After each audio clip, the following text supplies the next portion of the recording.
Does 28 years later live up to the legacy of the original film? Let's talk about that in this video.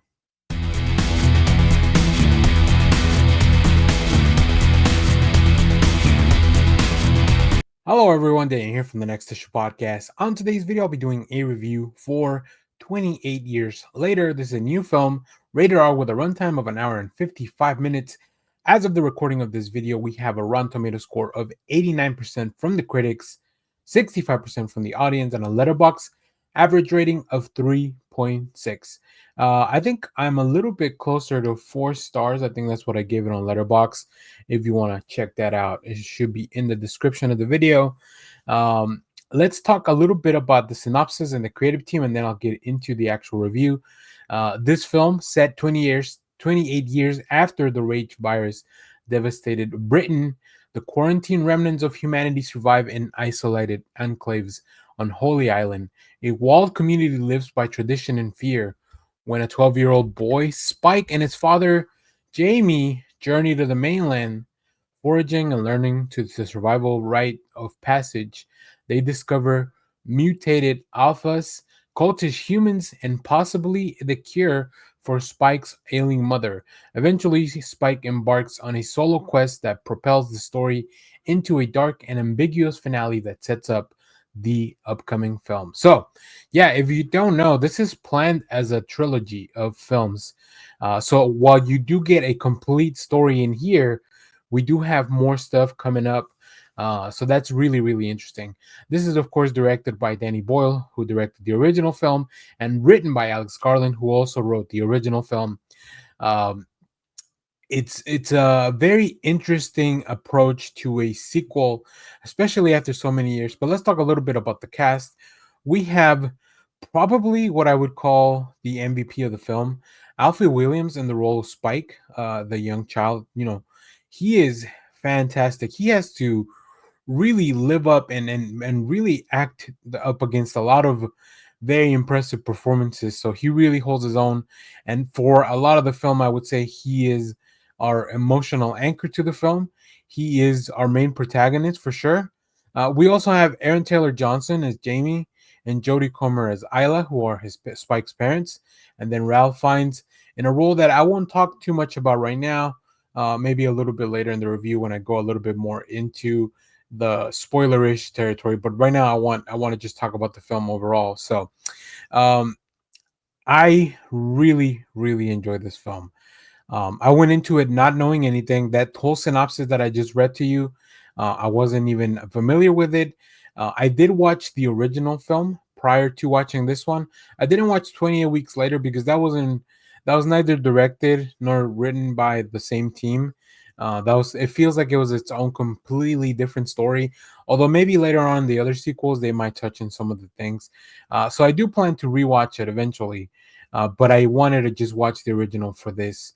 And man, oh man, this is a really intense film all throughout. Like, it opens up with, I'm gonna call this a cold open, of some of the most ghoulish stuff I've ever seen on film. Like, it is very intense.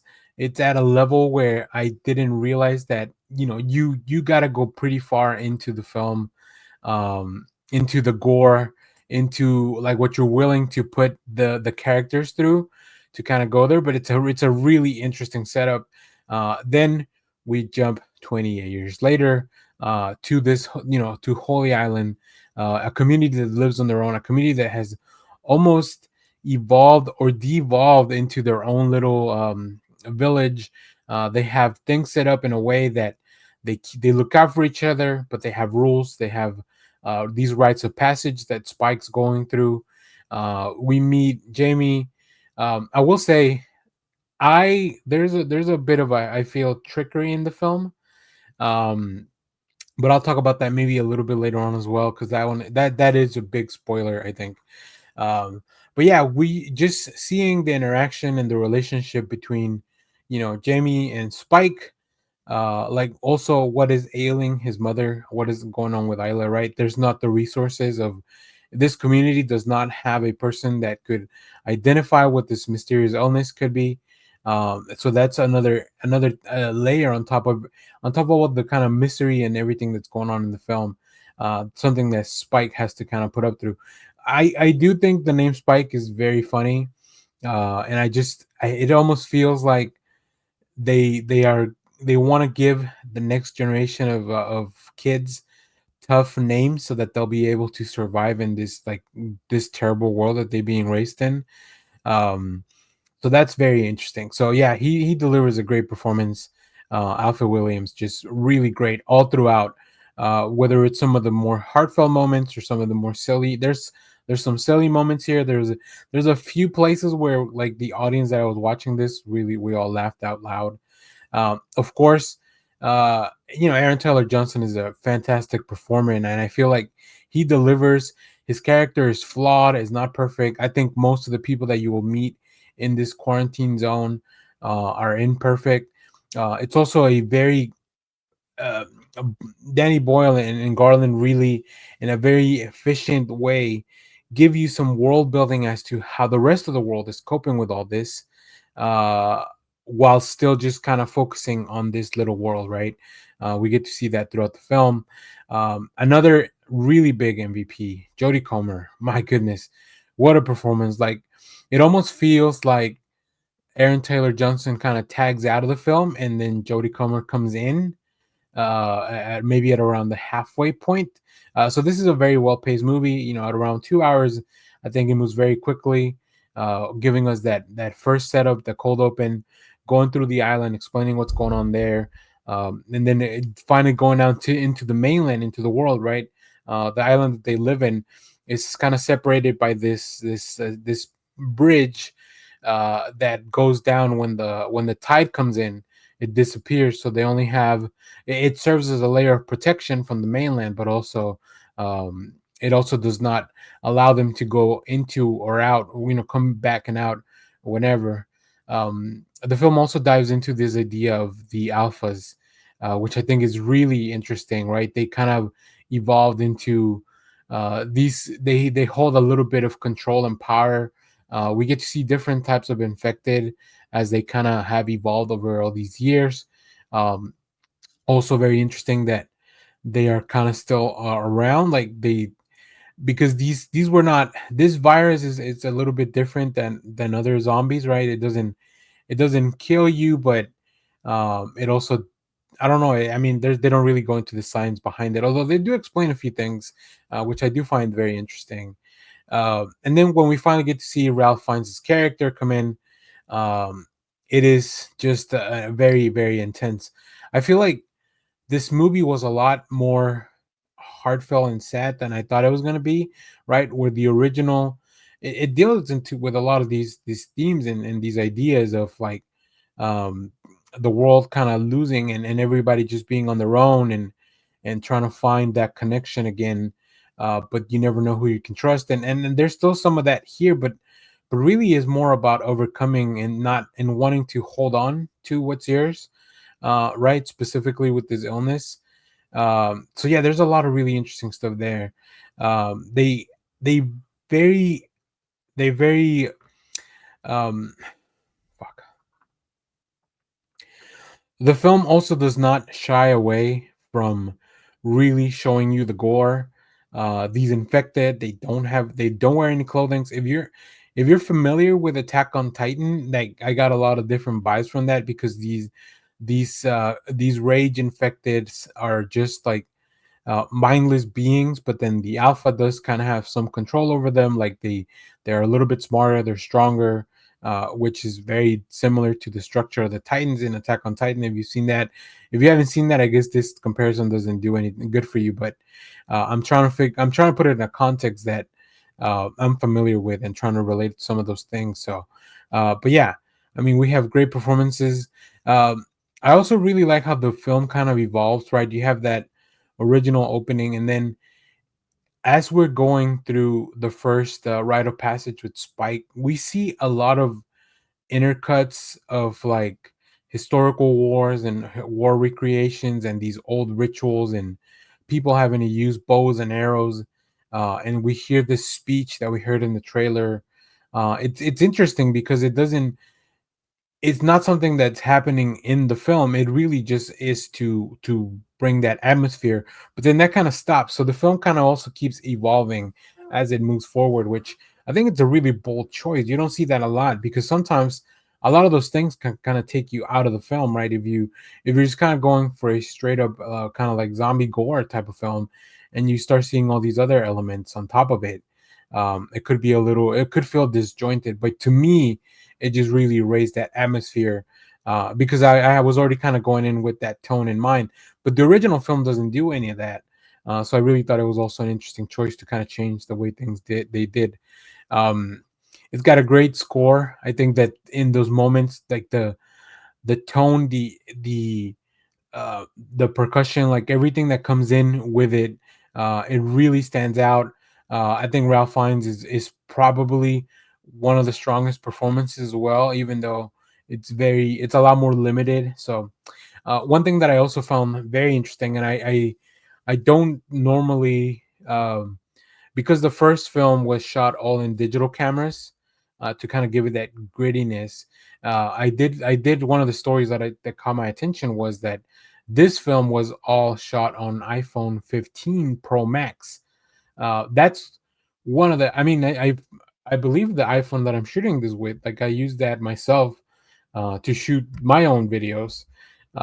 As just I just use an old phone. Now, obviously, they have a lot more sophisticated rigs and everything, but it's really interesting that they would choose to do that. Um, because it's kind of an homage but also an evolution, right? 28 years later, it's an evolution to from the original film, from those digital cameras. um like, I know when I say digital cameras, I just mean like regular kind of like home cameras. They were not using they do use I think 35 millimeter at some point for some of the closing scenes, but a lot of the movie, uh, if you've seen it recently, you can tell how hard it is to find something that it looks good because of the, they haven't, there hasn't been a conversion to that. So um yeah, I was enthralled for the full 2 hours, and then just when you think this film has delivered everything that it's going to give you, um it just has one last trick up its sleeve, and that's definitely something that is going to be, for the sequel, that Bone Temple movie that is upcoming. So I'm very excited to see where this goes from here. So yeah, whether it was the performances, the look, there's some really beautiful visuals as well, which is an interesting contrast to like the ideas of the film with these rage monsters. There are some shots where you see like this almost like infrared, like what are these creatures doing at night? But the views of just like these, when it's an undisturbed by humanity terrain in these beautiful isles in the UK, it's just fantastic to look at. Like if if we didn't know that there were zombies that are, these rage infected monsters that were about to come out, like it just feels like a really beautiful place you want to go on vacation. um so, all right, I'm gonna get into a little bit of spoilers here, um, because I do want to address one thing. So, at the beginning of the film, we meet. So, spoilers ahead. So, don't watch anymore if you haven't seen the film, unless you don't care about the spoilers. At the beginning of the film, we meet a little kid named Jimmy, who is with his family and probably some friends. And it is 20 years in the past when we see that the infection has just started taking place. People don't really know what's going on. They're just kind of like trying to look out for themselves. Um, they infected, they come in, they kill everyone. Like his parents, all the other little kids that were watching Teletubbies with him. Jimmy's able to get away. Now, because of the way that the actors pronounce Jimmy with the accents from the UK, I was made to believe in my own, like, this was my impression that Aaron Taylor Johnson's character of Jamie, who sounds a lot like Jimmy when they say it, was a grown up version of this little kid. Now, granted, it wouldn't make a lot of sense, I guess. And going back and thinking about it, like that little kid was blonde. Aaron Taylor Johnson's not blonde, but I know like sometimes whenever you grow up, especially because of weather conditions or wherever, like your hair can darken. So I didn't really think anything of that, right? They call him Jamie, but his, it sounds like Jimmy. So I just figured we were following the same kid 20 years later.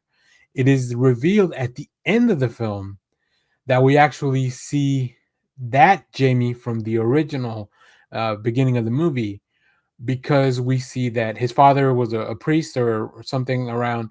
He gave him a cross, uh, and this film turns into like this really weird, really fun, almost like this group of I don't even know what to call them, just like this gang, Jimmy's gang. They come in and they start killing all these infected, and they save Spike from his, from certain death. So that was pretty insane. I don't know where we're gonna go from here, but I feel like the next film is gonna be so different than this one, and I just think that that's so much fun from, from Danny Boyle and Alex Garland to just kind of do that, like to kind of show that they can range and pivot and change things up, and maybe go back to a little bit more of the tone of the first film, which was a little bit more violent, and that this one, there's a lot more down moments. There's still a lot of violence and gore because it is a zombie film, but yeah, I don't know, I thought that was really interesting. So let me know, were you, because sometimes when I watch things with accents from different places in the world, like I just throw in the captions because it's easier for me to make sure that I'm understanding everything, right? Sometimes it's a little bit hard when I don't understand people, but man, oh man, this one, like, I don't know if that was a trick or if that's what they really wanted, like, or if that was just something that I made up in my own mind. So either way, let me know what you thought about the film. If you've seen it, if you've gone this far in the video, thank you for watching, everyone. As always, stay tuned. We have more comic reviews, trailer reactions, TV recaps, all that fun stuff here in the channel. Thanks for watching, everyone. Bye bye.